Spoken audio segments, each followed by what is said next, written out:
Om Shri Paramatmane Namaha. Adaha SrimadBhagavadGita, Chapter 1. Dhritarashtra said, Sanjaya, gathered on the holy land of Kurukshetra, eager to fight, what did my sons and sons of Pandu do? Sanjaya said, At that time, seeing the army of the Pandavas drawn up for battle and approaching Dronacharya, King Duryodhana spoke the following words.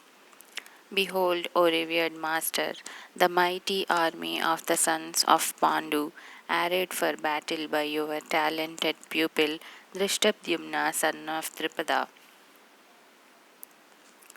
There are in this army heroes wielding mighty bows and equal in military prowess to Bhima and Arjuna, Satyaki and Virata, and the Maharadhi Drupada, Drishtaketu, Chekitana, and the valiant king of Kasi, and Purujit, Kuntiboja, and Saibya, the best of men, and mighty Yudhamanyu, and valiant Uttamauja, Abhimanyu the son of Subhadra, and the 5 sons of Draupadi, all of them Maharadhis.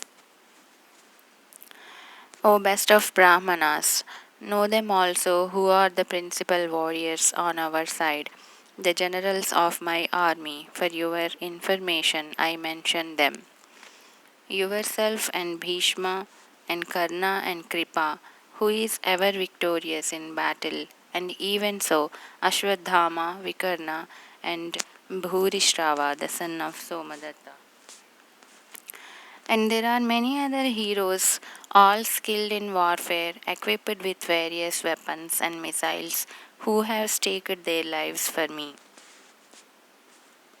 This army of ours, fully protected by Bhishma, is unconquerable, while that army of theirs, guarded in every way by Bhima, is easy to conquer.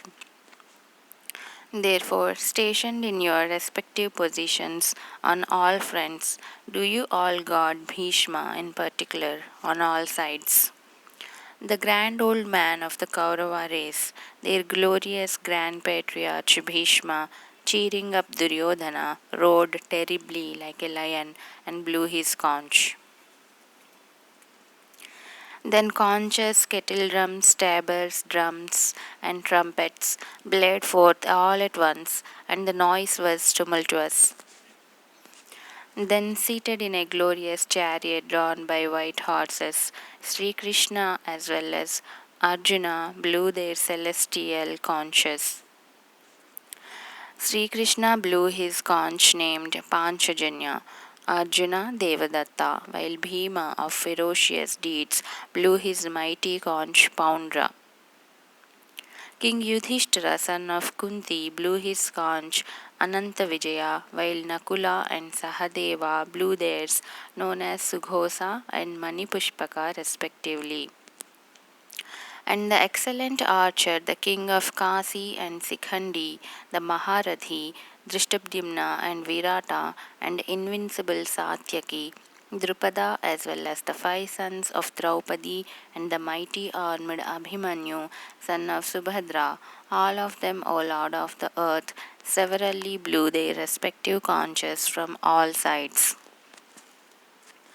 And the terrible sound echoing through heaven and earth rent the hearts of Dhritarashtra's army.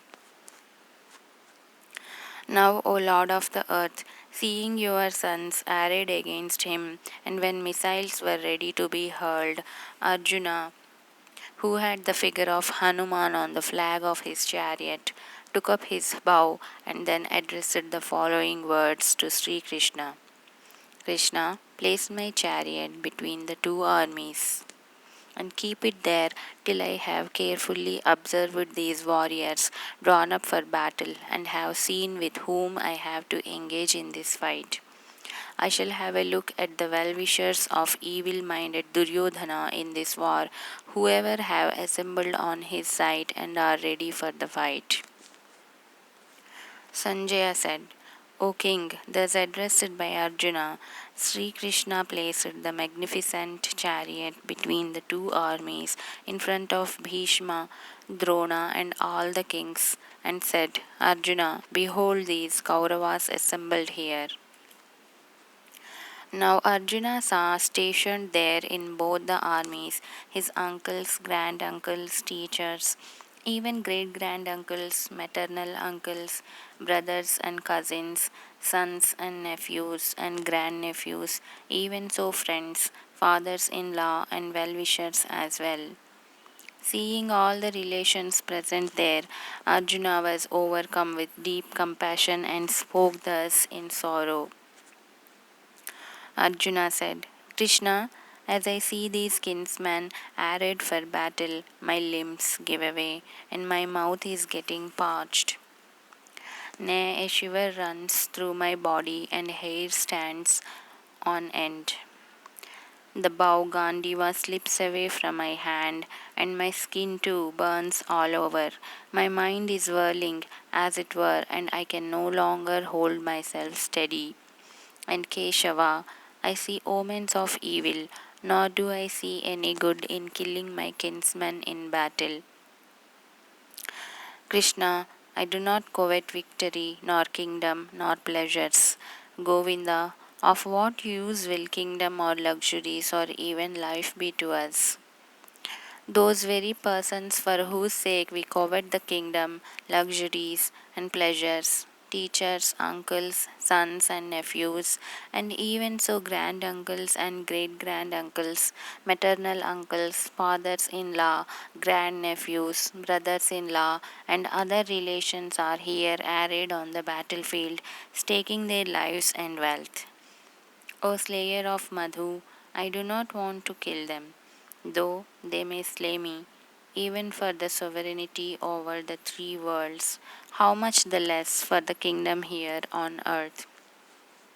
Krishna, how can we hope to be happy slaying the sons of Dhritarashtra by killing even these desperados? Sin will surely accrue to us. Therefore, Krishna, it does not behove us to kill our relations, the sons of Dhritarashtra, for how can we be happy after killing our own kinsmen?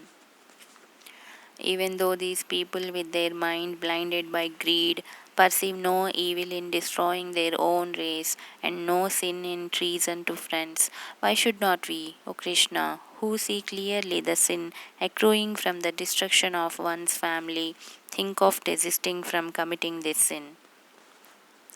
Age long family traditions disappear with the destruction of a family, and the virtue having been lost, vice takes hold of the entire race.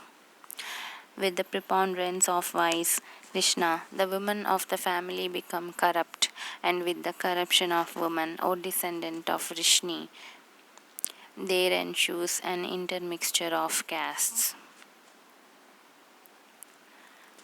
Progeny owing to promiscuity damns the destroyer of the race as well as the race itself. Deprived of the offerings of rice and water, the manes of their race also fall.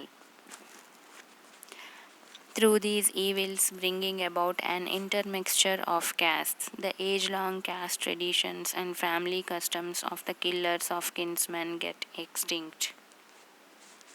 Krishna, we hear that men who have lost their family traditions dwell in hell for an indefinite period of time. Oh, what a pity! Though possessed of intelligence, we have set our mind on the commission of a great sin, that, due to lust for throne and enjoyment, we are intent on killing our own kinsmen. It would be better for me if the sons of Dhritarashtra, armed with weapons, kill me in battle while I am unarmed and unresisting. Sanjaya said. Arjuna, whose mind was agitated by grief on the battlefield, having spoken thus, and having cast aside his bow and arrows, sank into the hinder part of his chariot.